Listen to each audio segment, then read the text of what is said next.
Joining me now is the author of groundbreaking works, international bestsellers, his latest on democracies and death cults.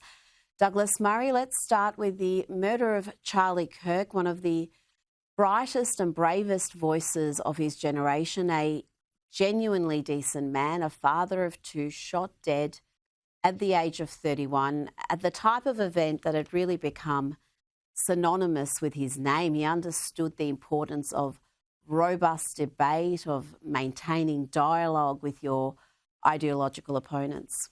When people stop talking, really bad stuff starts.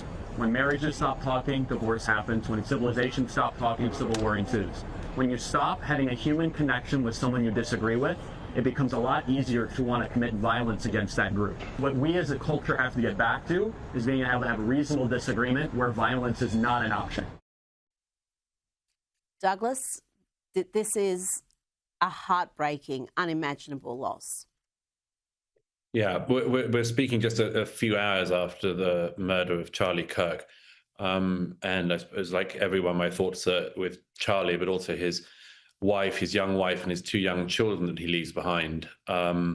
It's an extraordinary, appalling act of violence. And I wish I could say that it's completely surprising, but it isn't, because, of course, we've had assassination attempts on President Trump, who Charlie Kirk has been a very vocal supporter and ally of for many years now. And there have been many threats over the years against Charlie himself. What we just heard him saying in that video is something that Charlie said often, and it's completely true.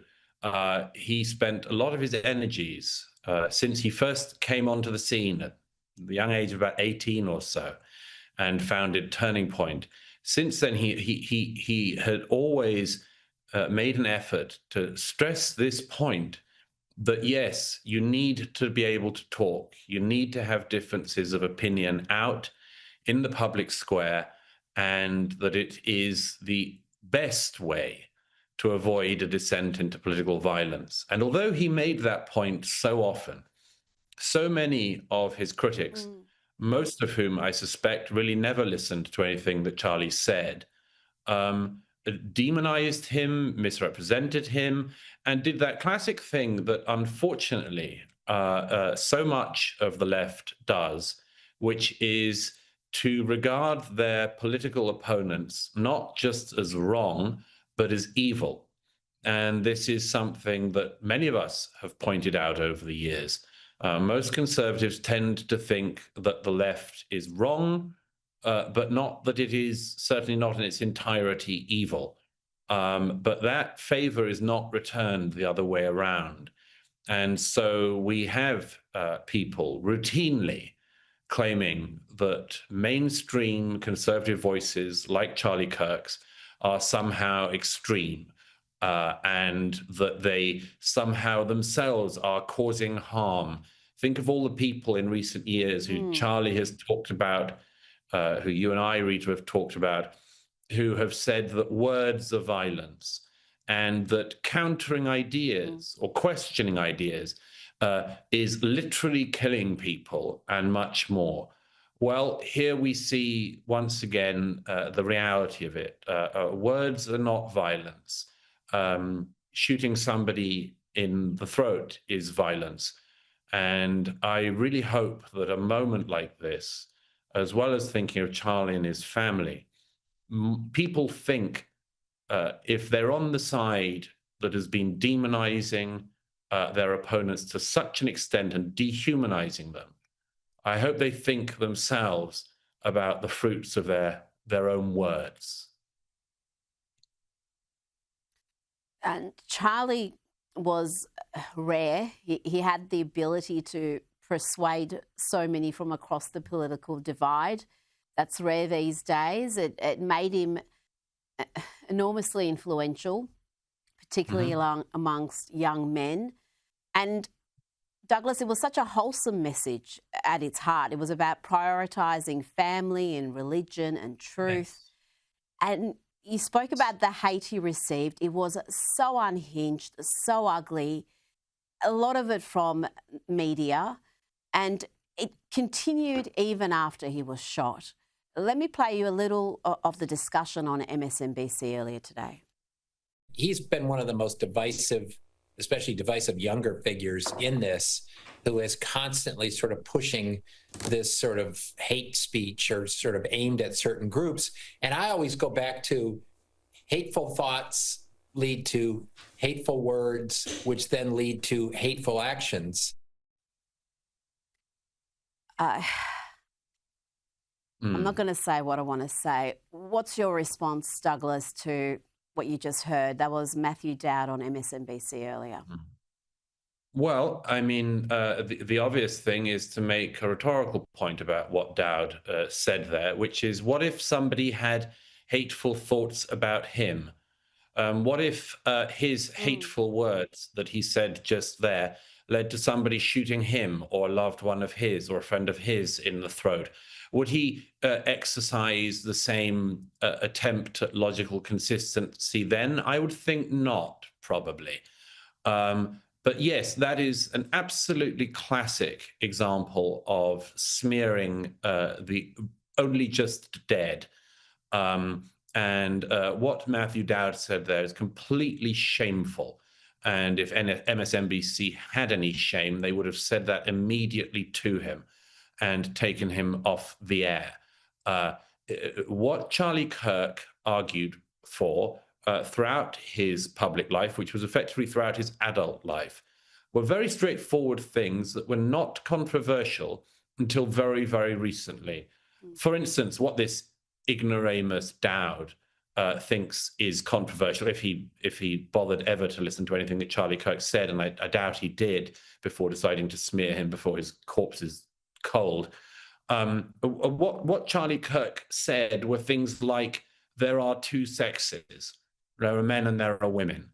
He said America is a tremendous country and he was enormously proud of it and an extraordinary patriot.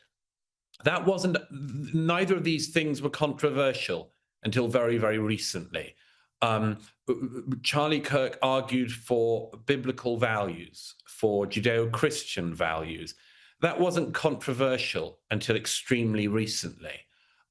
None of what Charlie Kirk argued for was in any way hateful. I wish, as I say, that people like Dowd, MSNBC, and many others realize that the hate has been so disproportionately coming from them. It's them who say that saying that America is a good country is somehow hateful.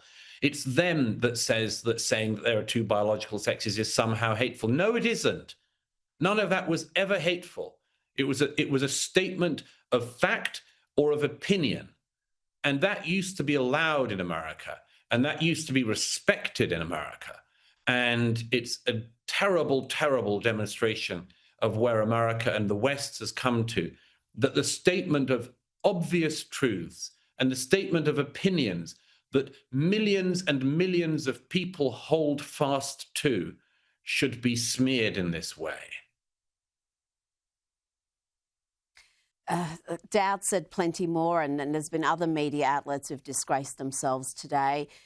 Just to clarify, he made those comments after Charlie was shot, but before his death was announced. But shameful at any time to be saying that, to be blaming the victim for speaking the truth. Douglas, the next generation of young men in particular are becoming increasingly conservative, increasingly right-wing, rejecting so much of the leftist ideology that's been shoved down their throats by the culture, by schools and universities. And like yourself, Charlie Kirk has played a significant role in that, in opening the eyes of so many young Americans, young people across the West, and making them unafraid to speak, making them say their opinions boldly and putting forward an alternative view to the prevailing dogma.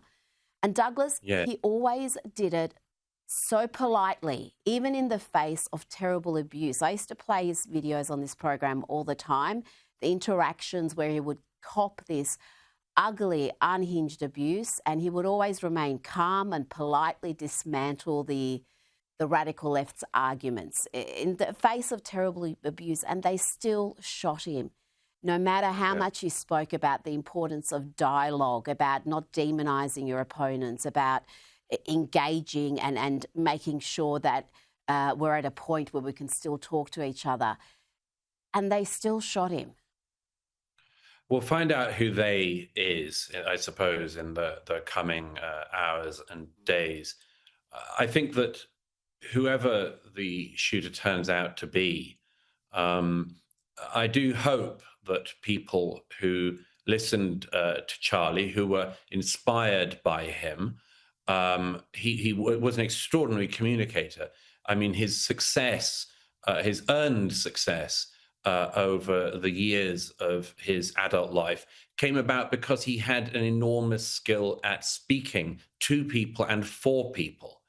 And he was enormously persuasive. He was enormously skilled and talented. And as I say, it needs to be said again, an incredible patriot. I hope that after this, there will be many people, I suspect, particularly young people who learned a lot from Charlie, admired Charlie, and much more, who will be tempted at a moment like this to sink to the kind of level that they perceive in their opponents. I think these moments can be real crossroads. And I hope that all of those young men and women across America and elsewhere who were inspired and educated and informed by Charlie realize that their task now is to pick up where he left off and to emulate what he did, and to emulate the courtesy, the patriotism, the decency that he showed in his public life, and that they don't sink into the kind of behavior which they see among their opponents. I hope that is the case, because you say, Rita, Charlie always demonstrated such considerable courtesy and decency, even to his political opponents who were screaming abuse at him and much more. So it could be, as I say, this is only hours after this terrible news has come through, it could be one of those moments where some people sink down and meet their opponents on their opponents' terms. But it would be a much better thing for America and for all of us, I think, if we rise above that. And remember that what Charlie said and was saying right up until the moment he was shot remains as true now as it was all of these years, which is that, yes, we need to be able to explore ideas. We need to be able to talk. We need to be able to talk across divides. And that if we lose that, then people resort to violence.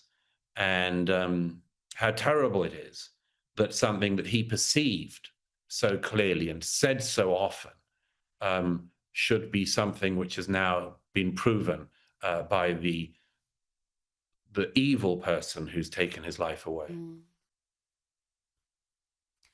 And he was always so brave. You talked about speaking truth, and in the past week, he has spoken a lot of truth, a lot of uncomfortable truths about crime in the US, particularly after the murder of the young Ukrainian woman down in North Carolina, and the media's reluctance initially to touch that story at all, the overrepresentation of a segment of the population in the violent crime stats. So many really crucial issues, Douglas, that should be spoken about, but yes, the media is perhaps afraid to. So many commentators don't want to be cast as racist or bigots or be called hateful like Charlie was, for stating facts that may be uncomfortable. But how are you going to ever tackle these issues if you don't actually even acknowledge them?